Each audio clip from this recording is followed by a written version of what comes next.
ನಮಸ್ಕಾರ ವೀಕ್ಷಕರೇ. So June ಮಂತಿನ reading ಮಾಡ್ತಾ ಇದ್ದೀನಿ.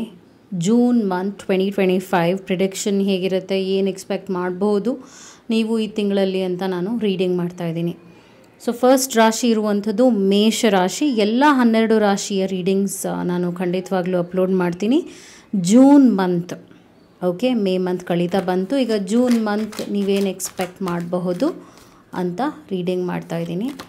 ಸೊ ಇವತ್ತಿನ ಈ ಒಂದು ವಿಡಿಯೋ ಡೆಡಿಕೇಟ್ ಆಗಿರೋದು ಅಫ್ಕೋರ್ಸ್ ಬರೀ ಮೇಷ ರಾಶಿ ಏರೀಸ್ ಅವರಿಗೆ. ಏರೀಸ್ ಅವರ ಮಂತ್ಲಿ ಟ್ಯಾರೋ ಆಗಿದೆ, ಜೂನ್ ಮಂತ್ ಆಗಿದೆ. ಸೊ ಜೂನ್ ಮಂತ್ ನೀವೇನು ಎಕ್ಸ್ಪೆಕ್ಟ್ ಮಾಡಬಹುದು ಅನ್ನುವ ವಿಷಯವಾಗಿ ರೀಡಿಂಗ್ ಮಾಡ್ತಾ ಇದ್ದೀನಿ. ಚಾನೆಲ್ನ ಸಬ್ಸ್ಕ್ರೈಬ್ ಮಾಡಲಿಲ್ಲ ಅಂದರೆ ದಯವಿಟ್ಟು ಸಬ್ಸ್ಕ್ರೈಬ್ ಮಾಡಿ. ಹಾಗೂ ನಿಮ್ಗೆ ಏನಾದರೂ individual counselling tarot reading session ಬೇಕಿದೆ ಅಂದರೆ ಡಿಸ್ಕ್ರಿಪ್ಷನಲ್ಲಿ ಕೊಟ್ಟಿರುವ ನಂಬರ್ಗೆ ಕಾಲ್ ಮಾಡಿ ಅಪಾಯಿಂಟ್ಮೆಂಟ್ನ ಪಡಿಬೇಕಾಗುತ್ತೆ. ಒಂದು ಫೋನ್ ಮುಖಾಂತರ ನಾನು ತಗೋಬಹುದು ಅಥವಾ ನೀವು ಆಫೀಸ್ಗಾದರೂ ಬಂದು ಪಡಿಬಹುದು. ನಿಮಗೆ ಯಾವುದು ಅನುಕೂಲ ಅನಿಸುತ್ತೆ ನೀವು ಮಾಡಬಹುದು. ಸೊ ನಿಮ್ಮ ಜೂನ್ ಮಂತ್ನಲ್ಲಿ ಚಾಲೆಂಜ್ ಏನಾಗಿರುತ್ತೆ, ಬ್ಲೆಸ್ಸಿಂಗ್ ಏನು ಬರುತ್ತೆ ಅಂದರೆ ಯಾವ ಒಂದು ಆಶೀರ್ವಾದ ದೈವದಿಂದ ನಿಮಗೆ ಸಿಗುತ್ತೆ, ನೆಗೆಟಿವ್ ಎನರ್ಜಿ ಬ್ಲಾಕೇಜಸ್ ಏನಾದರೂ ಇದೆಯಾ ಅಂತ ಕೂಡ ಚೆಕ್ ಮಾಡ್ತಾ ಇದ್ದೀನಿ. ಅಂದರೆ ಎಚ್ಚರಿಕೆಯಿಂದ ಇರೋದು ಬೆಟರ್ ಅಲ್ವಾ. ಹಾಗೂ ನೀವೇನನ್ನು ಫೋಕಸ್ ಮಾಡಬೇಕು, ಜೂನ್ ಮಂತಲ್ಲಿ ಯಾವ ಇಂಪಾರ್ಟೆಂಟ್ ವಿಷಯಗಳನ್ನ ನೀವು ಫೋಕಸ್ ಮಾಡಬೇಕು, ಏನು ಆಪರ್ಚುನಿಟಿ ಬರಲಿದೆ ಅಂತ ಕೂಡ ನಾನು ರೀಡಿಂಗ್ ಮಾಡ್ತಾ ಇದ್ದೀನಿ. ಈಗ ನಾನು ಒಂದು ದೈವದಿಂದ ಮೆಸೇಜ್ ಕೂಡ ಜೂನ್ ಮಂತಿಗೆ 2025 ಜೂನ್ ಮಂತಿಗೆ ತೆಗೆದುಬಿಡ್ತೀನಿ ಮೇಷರಾಶಿ ಏರೀಸ್ ಅವರಿಗೆ. ಆಯಿತಾ? ಸೊ ಲೆಟ್ಸ್ ಸಿ ನಿಮ್ಮ ಜೂನ್ ಮಂತ್ ಹೇಗಿರುತ್ತೆ ಅಂತ ನೋಡಿಬಿಡೋಣ. ಅದಾದ ನಂತರ ನಾನು ಮೆಸೇಜ್ ಕೂಡ ಹೇಳ್ತೀನಿ. ಸೊ ಚಾಲೆಂಜ್ ಏನಾಗಿರುತ್ತೆ, ಹಾರ್ಟ್ ಬ್ರೇಕ್ ಬರ್ತಿರೋದ್ರಿಂದ ನಿಮ್ಮ ರಿಲೇಷನ್ಶಿಪ್ ವಿಷಯವಾಗಿ ನೋವು ಅನುಭವಿಸ್ತೀರಾ. ರಿಲೇಷನ್ಶಿಪ್ನಲ್ಲಿದ್ದರೆ ಆ ವಿಚಾರದಲ್ಲಿ ಒಂದು ಸ್ವಲ್ಪ ನೀವು ಅಂದ್ಕೊಂಡು ಹಾಗೆ ನಡೀದೇ ಇರ್ಬೋದು. ಆ ತಿಂಗಳು ಜೂನ್ ತಿಂಗಳಲ್ಲಿ ಮನಸ್ತಾಪಗಳು ನಡಿಬೋದು ಅಥವಾ ಬ್ರೇಕ್ ಆಗ್ಬೋದು. ರಿಲೇಷನ್ಶಿಪ್ ಬ್ರೇಕ್ ಆಗೋ ಚಾನ್ಸಸ್ಸು ಇದೆ.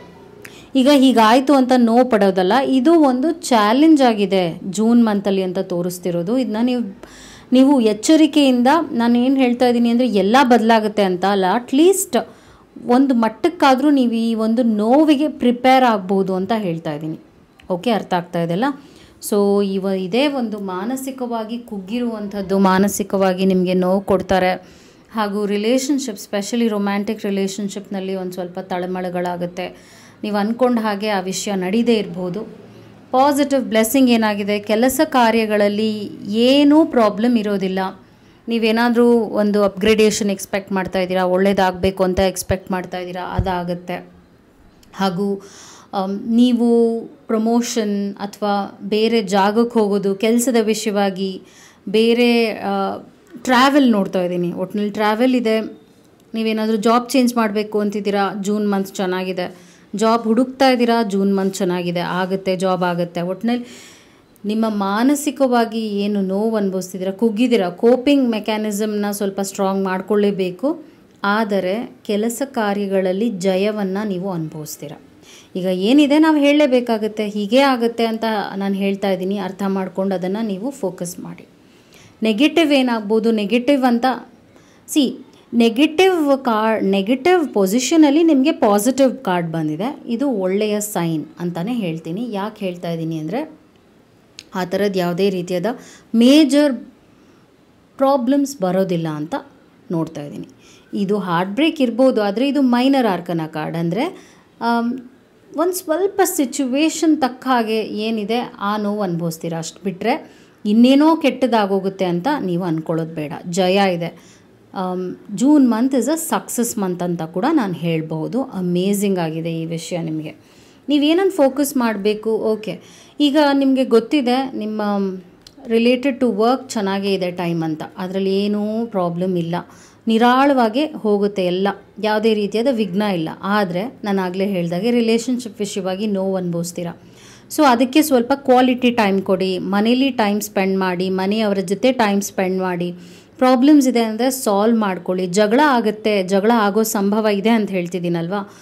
ಆಗ್ತಾ ಇದೆ ಅಂದ ತಕ್ಷಣ ಅದನ್ನು ಜಾಸ್ತಿ ಮಾಡೋದನ್ನು ಬಿಟ್ಟು ನಿಮ್ಮ ಕಡೆಯಿಂದ ಹೇಗೆ ಸಾಲ್ವ್ ಮಾಡ್ಕೊಳ್ಳೋದು ಅನ್ನೋದ್ರ ಬಗ್ಗೆ ಫೋಕಸ್ ಮಾಡಿ.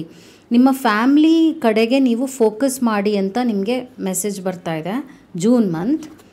ಓ ಮೈ ಗಾಡ್, ಜಸ್ಟಿಸ್ ಬರ್ತಿರೋದ್ರಿಂದ ಏನಾದರೂ ಕೋರ್ಟ್ ಕಚೇರಿ ವಿಷಯವಾಗಿ ಪ್ರಾಬ್ಲಮ್ಸ್ ಇದೆ ಅಂದರೆ ಅದು ಸಾಲ್ವ್ ಆಗುತ್ತೆ. ಅಂದರೆ ಆ ವಿಚಾರದಲ್ಲಿ ತುಂಬಾ ವೇಗವಾಗಿ ನಿಮಗೆ ಒಂದು ಫಲಿತಾಂಶ ಸಿಗುತ್ತೆ ಜೂನ್ ತಿಂಗಳಲ್ಲೇ.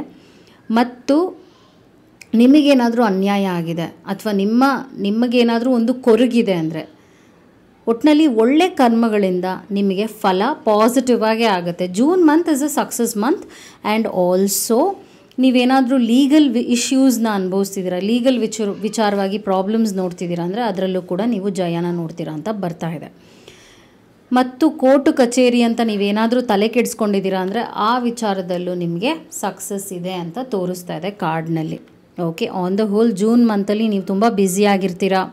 ಹಾಗೂ ಕೆಲಸ ವಿಷಯವಾಗಿ ನೀವೇನೂ ಆತಂಕ ಪಡೋದೇ ಬೇಕಾಗಿಲ್ಲ.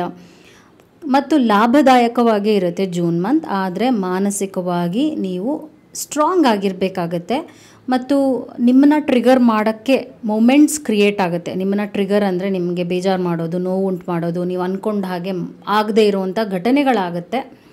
ಅದನ್ನು ನೀವು ನಿಭಾಯಿಸಬೇಕಾಗತ್ತೆ. It is a testing month ಅಂತಲೂ ಹೇಳ್ತೀನಿ ಈ ವಿಷಯವಾಗಿ. ಹಿಯರ್ ಆ್ಯಂಡ್ ನೌ ಬರ್ತಾ ಇದೆ. ಸೊ ಇದು ಯೂನಿವರ್ಸಿಂದ ಮೆಸೇಜ್ ಆಗಿದೆ ನಿಮಗೆ. ಯೂನಿವರ್ಸ್ ನಿಮಗೆ ಏನು ಮೆಸೇಜ್ ಹೇಳ್ತಾ ಇದೆ ಅಂದರೆ, ಎಷ್ಟು ನೀವು ಪ್ರೆಸೆಂಟಿಗೆ ಫೋಕಸ್ ಮಾಡ್ತೀರಾ ಅಷ್ಟು ನಿಮ್ಮ ಲೈಫ್ ಅದ್ಭುತವಾಗಿರುತ್ತೆ. ಹಿಂದೆ ಏನೇ ಆಗಿರ್ಬೋದು, ನಿಮಗೆ ಹಿಂದೆ ಯಾರು ಏನೇ ನೋವು ಕೊಟ್ಟಿರ್ಬೋದು, ಅದನ್ನು ಬಿಟ್ಬಿಡಿ ಅಲ್ಲೇ ವಿಚಾರನ. ಮುಂದೆ ಏನಾಗುತ್ತೋ ಅನ್ನೋ ಆತಂಕ ಬೇಡ.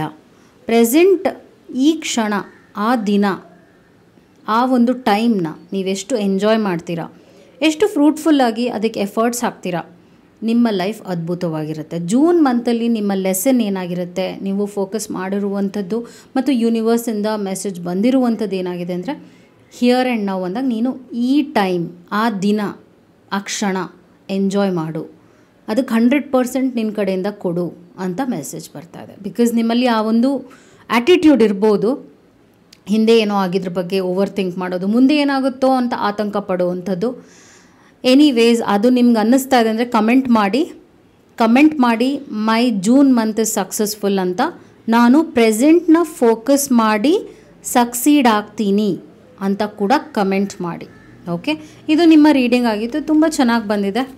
I hope it help. Take care. ನಮಸ್ಕಾರ. Thank you so much.